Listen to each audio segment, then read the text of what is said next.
Thank you for the kind introduction, Fiona, and good morning, ladies and gentlemen. Clearly, as Fiona mentioned, we are incredibly proud at UK Export Finance for the global ranking that we achieved in 2019 in sustainable finance as per the TXF league tables. And what we're hoping to do over the course of the next 20 minutes is to provide valuable insights in relation to both the opportunities and the challenges that our very impressive panel sees across the markets that constitute renewable energy.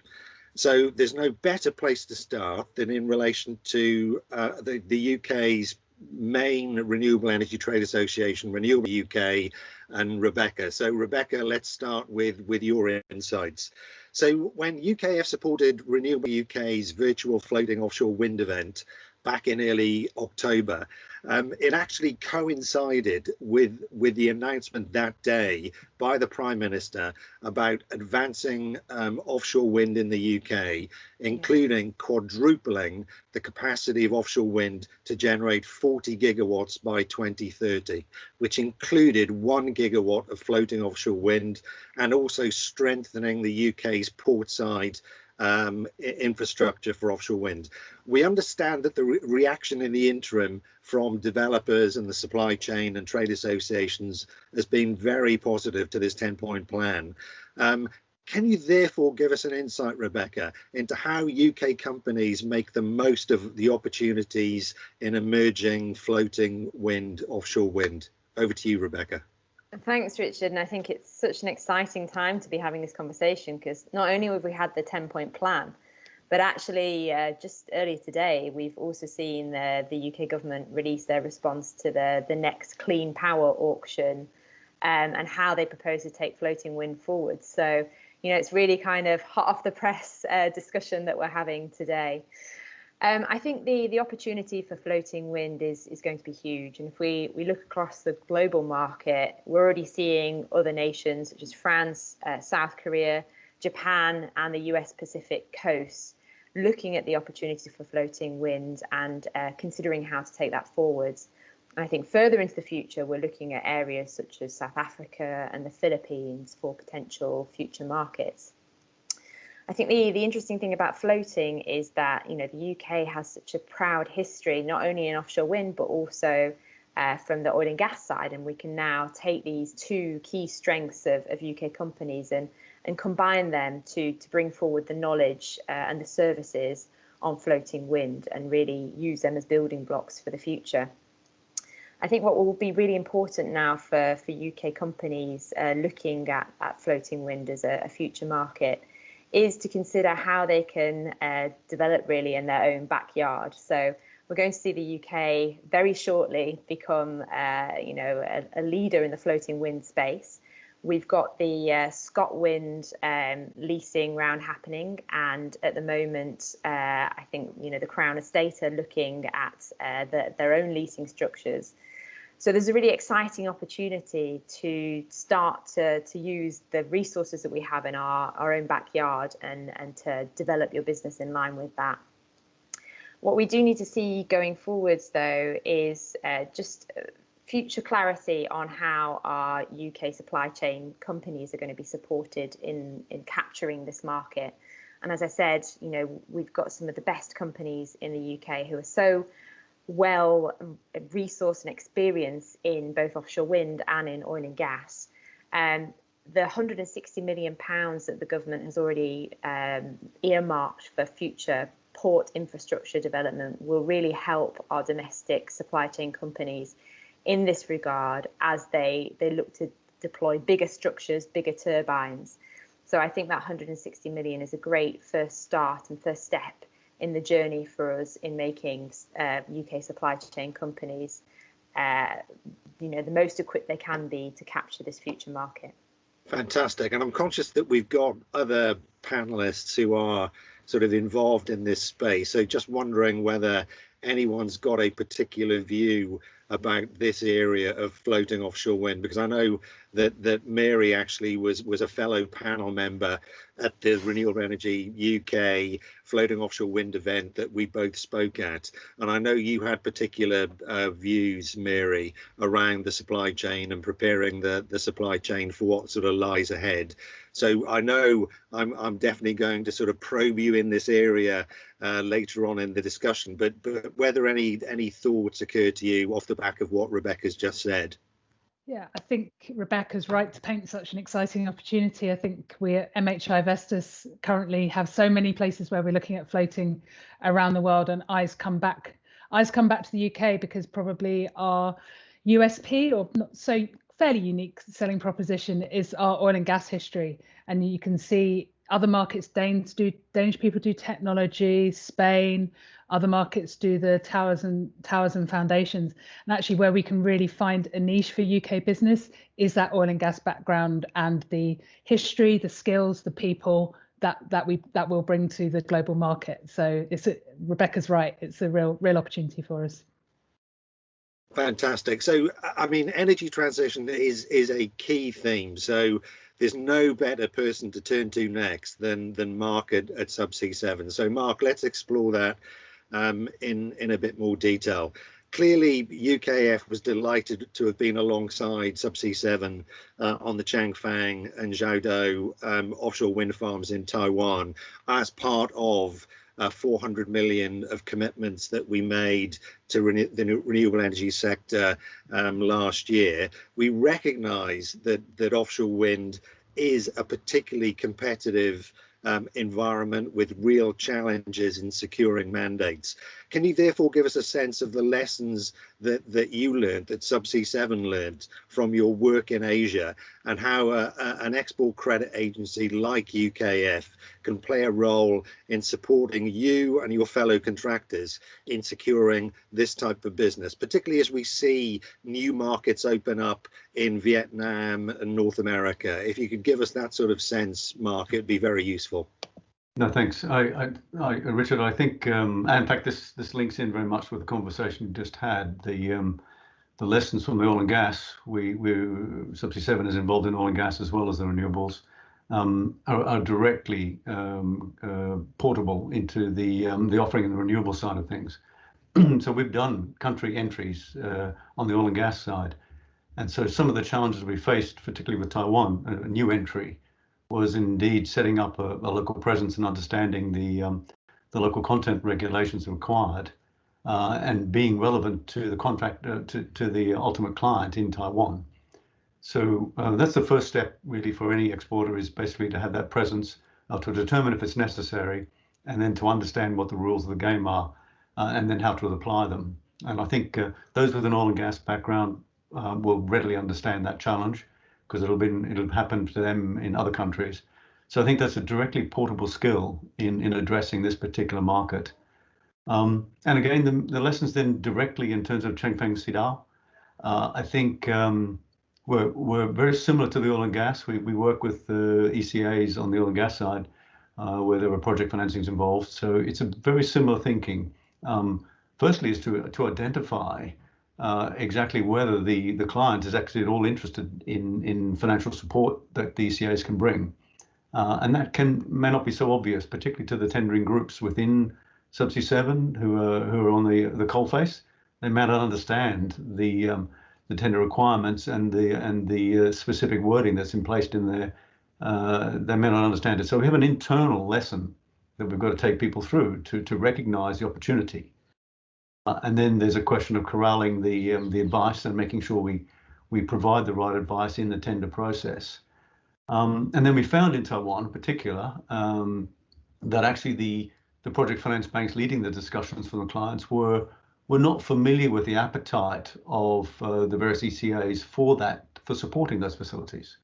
So in the Changfang Xidao example, in fact, the banking group leading it were based in Singapore.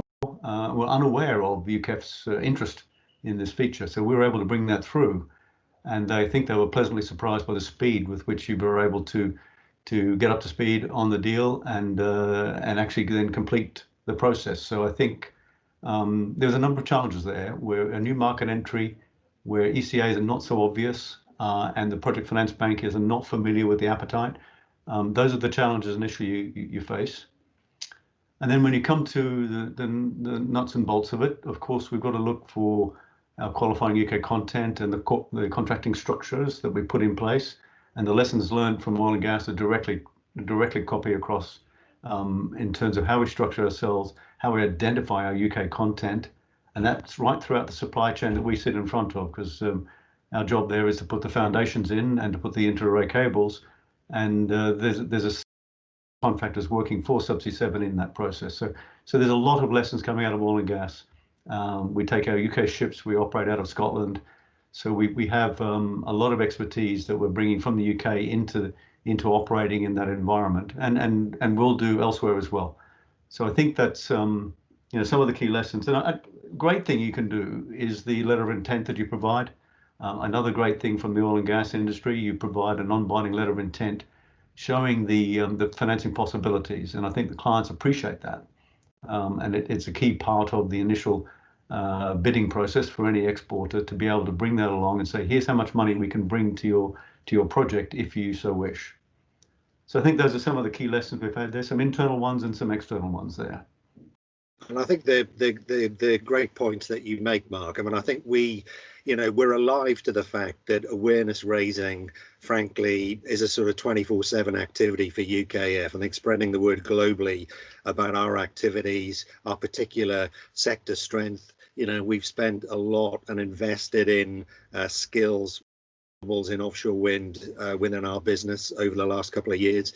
We've engaged with the trade associations, been very close to Rebecca and her colleagues to better understand what we can pull through from the supply chain in terms of UK content.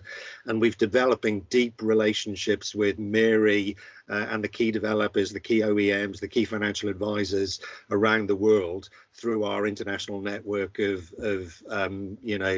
country heads that we are building out. So currently at 12, moving to 20, and hoping to move beyond that into markets where we see growth in offshore wind.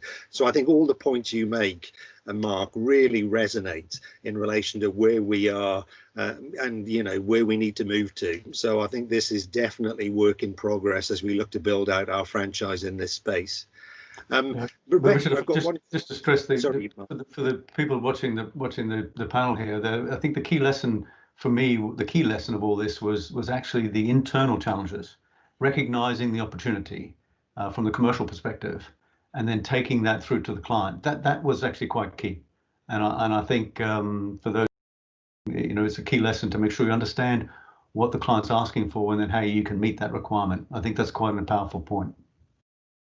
It's an absolutely key point, and I just open this up to other members of the panel if they've got any particular views. And maybe Rebecca, I was going to ask, have you seen an uptake in relation to companies on the path of transition wanting to come alongside what Renewable UK are doing? Is that something that you've seen as a theme? Yeah, absolutely. So here at Renewable UK, we've had many new joiners who you would traditionally class as being from the oil and gas side of things. And I think the really important point here is that, companies don't just suddenly one day stop doing oil and gas and suddenly decide that they'll move into renewables. That doesn't happen. What we see is, companies wanting to start getting into renewables, to transition across and to use the expertise that Mark has just so eloquently described there and put it to good use in the renewables marketplace. I think the other thing that I'd just like to add to the points that you were making there, Richard, around the role of UKEF is also the role of DIT in brokering some of these relationships in expanding global markets. And what we're really excited to see is obviously looking towards the COP next year. There's such a huge opportunity there for the kind of combined forces of UK government to join together and help supply chain companies to really get out there and market their products in the global marketplace. So just a little shout out to your colleagues at DIT there too.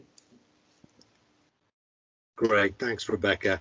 So if we could move on, conscious of time, Michelle, clearly it's heartening to see companies like Subsea 7 and others that Rebecca's mentioned actively embracing energy transition, and UKEF is confident that its product suite and capacity can underpin this pathway. I mean, we recently were awarded 2 billion of clean growth direct lending by Treasury earlier this year, and we've put about 1 billion to work in supporting EV manufacturers in the UK under our Conducive to Exports mandate. As someone who's leading the climate change practice at Evershed Sutherland, and in turn advising many of UKEF's clients on energy transition, can you give us a sense of which markets are embracing transition most effectively and why, what the challenges are and what the sort of pace of change looks like? Yeah, so I think the work that UKEF is doing is fundamental in all of this. I mean, there is no market really globally that isn't embracing the energy transition now, but the reasons why they're embracing it do differ quite significantly and present different challenges and opportunities. So if we sort of do a whistle-stop tour, as it were, of different markets, I mean, clearly Europe is very much impacted by the new regulation which exists and which is about to come into force, which will impact in particular financial institutions, but also the corporates themselves who are going to have to transition. And also European companies are very impacted by stakeholder engagement. So their investors, their customers, their business partners, their employees are all putting pressure on them to go through some kind of energy transition, which is going to require them to procure a lot of the solutions that the companies that would be financed by you are looking to provide. So Europe is probably the most active market in many respects. But if we look at Asia, there is increasing regulation in Asia, and also Asia comprises many supply chain companies who are supplying back into companies that are in more regulated markets. So these companies themselves are going to have to go through a transition which is requiring them to procure energy transition assets, if you like, whether that's renewable power, whether it's energy efficiency solutions, what have you. So that is really driving a lot of change in Asia, as well as governments looking to transition to renewable power for all the reasons that, you know, countries do that, which we're very well aware of. If we look at the Middle East, there is a wholesale shift in their economic focus. They're having to move away from dependency on oil and gas and move into other areas, including the circular carbon economy, but increasingly into traditional energy transition assets as well. So we're seeing a huge amount of growth in terms of renewable energy, in particular, very, very large projects across the Middle East, which are driven both by the state, but also by private companies as well. And we happen to be working on a $2 billion private PPA procurement, which is just the first phase for a very large company in Saudi. So, you know, that's a buoyant market. Africa is a little different in that there are very many different disparate markets across Africa. But, you know, there is a significant supply chain there, particularly within the mining sector. And there are, you know, governments that really do need to reduce their dependency on conventional power and shift to renewables. So that, again, is encouraging that transition in Africa. And then in the US, well, that there are a whole host of factors, but the US is not too dissimilar to Europe in terms of pressures that are happening from and others. So there's a huge amount happening around the world. COVID has really accelerated this in many respects because it has shown what a global crisis can look like, and there is no cure for climate change. So it very much is at the front of people's minds. But I would say that we are about to go through a significant growth spurt in energy transition being developed. there is now a significant amount of finance, not least from UKEF, that is looking to provide the finance solution into these projects. So I think we've probably got a window of about 12 to 18 months while things gear up. But you know, my general sense from what I'm seeing is there is going to be an explosion of new projects that are happening around the world. There are challenges. You know, some countries are not as bankable as others. If we're looking at distributed and corporate offtake solutions, in some countries, corporate offtake is and credit worthiness can still be a challenge. There is a wider macro issue around the need for standardized regulation and standardized reporting, so all countries are on a level playing field. But that's something that we can't resolve here. So, but different countries have different challenges. But on the whole, there is a huge opportunity now. And the UK has been embedded in the energy transition and is embedded across a whole host of energy transition assets, not just renewables. And it has been, you know, EV, battery storage, distributed energy, etc. So it has been embedded in that, and there is an awful lot of skill set that is here that can take advantage of this boom, if you like. And knowing what UKEF has to offer in that respect is really important, because I would imagine that there are a number who are not as aware as they should be. So thanks again, Michelle, for giving us that sort of global perspective on energy transition. And turning to other global perspectives, let's pick up with Mary from MHI Vestas. Mary, welcome. Given MHI Vestas' position in the global wind turbine market, one could argue that you've got a very important perspective on what is required to realise export potential. Given that one of the drivers of the Prime Minister's 10-point plan is to build on the UK's strength to take advantage of export opportunities in new global emerging markets in low carbon technologies and services, what are the things that we should be doing to strengthen our supply chains to be competitive globally from the UK? Mary. I think actually it's worth taking a step back first and remind ourselves why exports are important for the UK supply chain. And I'll speak solely to offshore wind at this point. And I think it's what makes UK suppliers sustainable, and it what makes them competitive globally. When I think about our blade facility on the Isle of Wight, we exported most, if not all, of our capacity in 2018-19, and that helps us manage the cyclical nature of the offshore wind market. Now our attention will turn back to the UK, but of course we have to be globally competitive. The blades of Wight have to be competitive with those we produce in Denmark and in future facilities around the world, and I'm sure that goes for the rest of the supply chain as well. So I think for UKEF, I think, and your colleagues based in the UK, actually the first thing you can do to really help UK offshore wind export is to help us make our supply chain globally competitive. And I think the ports announcement Rebecca referred to, that's going to be a huge help to UK suppliers, because that will help us match the support we see in continental Europe at places like Esbjerg in Denmark, Cuxhaven in Germany, or Vlissingen in the Netherlands, who all have similar, that kind of support from their municipal or national authorities.